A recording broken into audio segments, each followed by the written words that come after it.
This One's Wife. Diana Death Crash Triangulation. Hello, I'm H.G. Tudor.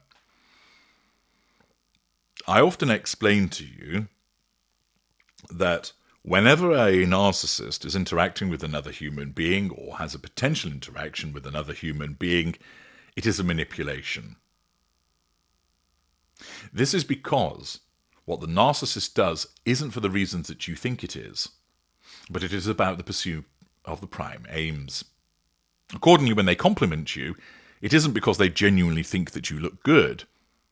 It's because that flattery is designed to test that you're under control and to draw fuel from you.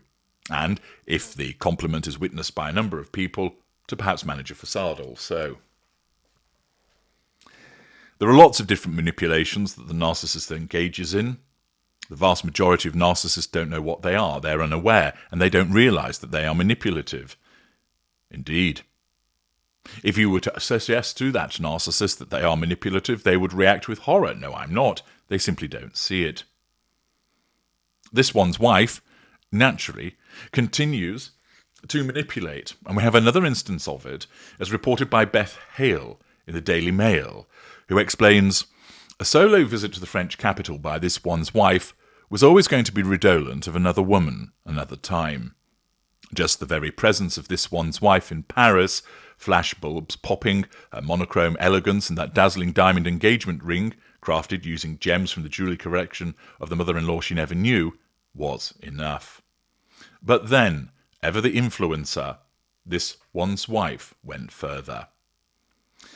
Having made an appearance striding through the assembled crowds in dazzling white, see my video Snowby 1 Griftobi, at Paris Fashion Week to take her seat for Italian designer Pierpaolo Piccioli's debut for Balenciaga, she decided to document her visit for her 4.2 million followers, bots, on Instagram. The first video posted to her story was the amuse-bouche to whet the appetite of fans. A cryptic teaser of a pair of chic black stilettos click-clacking across a glossy floor to the strains of the Gallic track Viens en essayer by Vita and Julien Dor, the lyrics of which translate to "Come on, let's give it a try." Later, on Saturday evening, there was another video, seconds in duration, but documenting a journey that will be, for anyone older than 40, immediately poignant. The clip, presumably filmed by this One's Wife herself, on her way back from the Balenciaga after-show party, starts in the back of her chauffeur-driven car as it whizzes along the banks of the Seine by night. We see the Pont Alexandre III bridge, and then the vehicle continues on towards the Pont de l'Arma bridge as this One's Wife lifts her feet, clad in Balenciaga's £745 knife heels, onto the seat opposite her. Now, stopping there, and we see the feet on the seat in another video, more about that separately. But first of all, this demonstrates what an uncouth, base and classless woman she is, sticking her shoed feet on a seat. If your feet are aching, take your shoes off and give them a rub. But putting your shoed feet up on the seat opposite, with all of the crap that you've been standing in on the streets and the places that you go, is just unhygienic and is demonstrative, of course, of her sense of entitlement. I can stick my feet wherever I want to. My cloven hooves go wherever I pop those trotters. It shows a lack of accountability. It's not her vehicle, it's somebody else's. But of course, this One's Wife is dismissive of that, because some underling will have to clean it, and she doesn't care about that because she isn't the one that's going to be doing it. It also demonstrates, of course, what a haughty tosser she is, because she films herself putting her feet on the seat.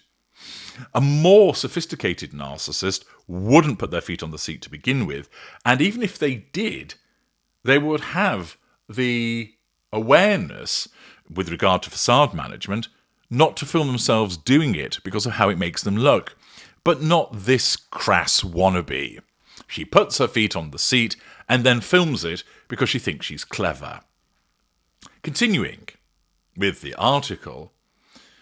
Did this one's wife, who married Prince Harry in 2018, just in case you've forgotten, realise that this was a parallel journey, separated by the flowing waters of the Seine to what followed, that which followed her husband's mother on her fateful final evening in August 1997.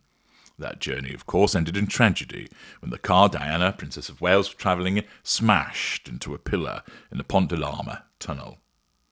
It is easy to see why any similar route taken by Diana's daughter-in-law might, at very least, raise eyebrows, particularly when one considers that the Monty shit-show-dwelling mother of two, who was 16 when Diana died, must surely have read her husband's autobiography Spare. More likely, wrote most of it. In his 2023 memoir, Harry recalls driving through the same tunnel while at the 2007 Rugby World Cup semi-final when he was 23. And then it goes through what he wrote about at that point. That's been commented and analysed about before, but I'm not going to repeat all of that. The article continues by explaining perhaps this one's wife was simply giddy with the excitement of her night with the Fashon crowd, or chatting to her companion, long-term friend, Marcus Anderson, Global Membership Director of Soho House, and, since she isn't presumably not well acquainted with the roads of the French capital, didn't realise where she was. Whatever the explanation, the video triggered a storm of complaints. On X, commentators didn't hold back. One said, or rather wrote, "Please tell me that's not real. She didn't actually do that, did she?" Another commented, "For most people whose husband's mother died, passing the area where it happened would be a moment of quiet, respectful contemplation." And royal expert Richard Fitzwilliams told Daily Mail that the post was utterly bewildering, beyond stupid, and insensitive beyond belief. He also suggested Prince Harry could take a dim view of his wife's post.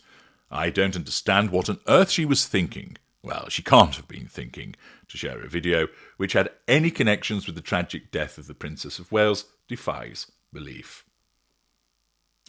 Well, remember, this woman is a narcissist. And she will be well aware that she was in the area where Diana died. And she will have filmed to show this. After all, think about it. We know that she likes to boast, and that's part of her grandiosity. Okay? And as I've analysed in a separate video, we see some of her basic Instagram-loving bitch behaviour. So you show the Eiffel Tower, you show the Arc de Triomphe, you show yourself.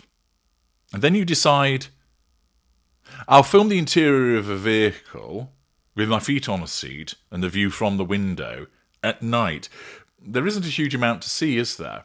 Although it is recognisable enough where she was. The fact is, she's done that because she's triangulating Harry. She's doing it because she's also triangulating anybody that would view it and would point out that she's filming where her mother-in-law was killed, near to, and the route was close to where that which was taken by Diana. It's done because her narcissism causes her to be provocative, that she wants to ensure that there is a reaction, because a reaction provides fuel. She doesn't care if this upsets Harry, because she doesn't care about Harry full stop, because she's a narcissist with no emotional empathy. The purpose of this filming is to ensure that she provokes a reaction, possibly from Harry, but more likely from the public, because they are more likely to see the video compared to Harry.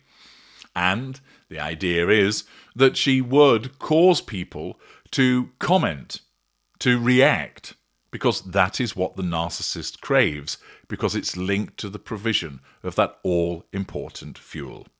So what this one's wife does is she triangulates Harry, she triangulates the viewership with the scene of the Diana death crash tragedy, once again demonstrating her narcissistic behaviour, her lack of emotional empathy, her sense of entitlement and the absence of accountability, her grandiosity to show where she is with her feet on her seat, a crass, basic individual triangulating, acting the narcissist that she is. I'm H.G. Tudor. Thank you for listening.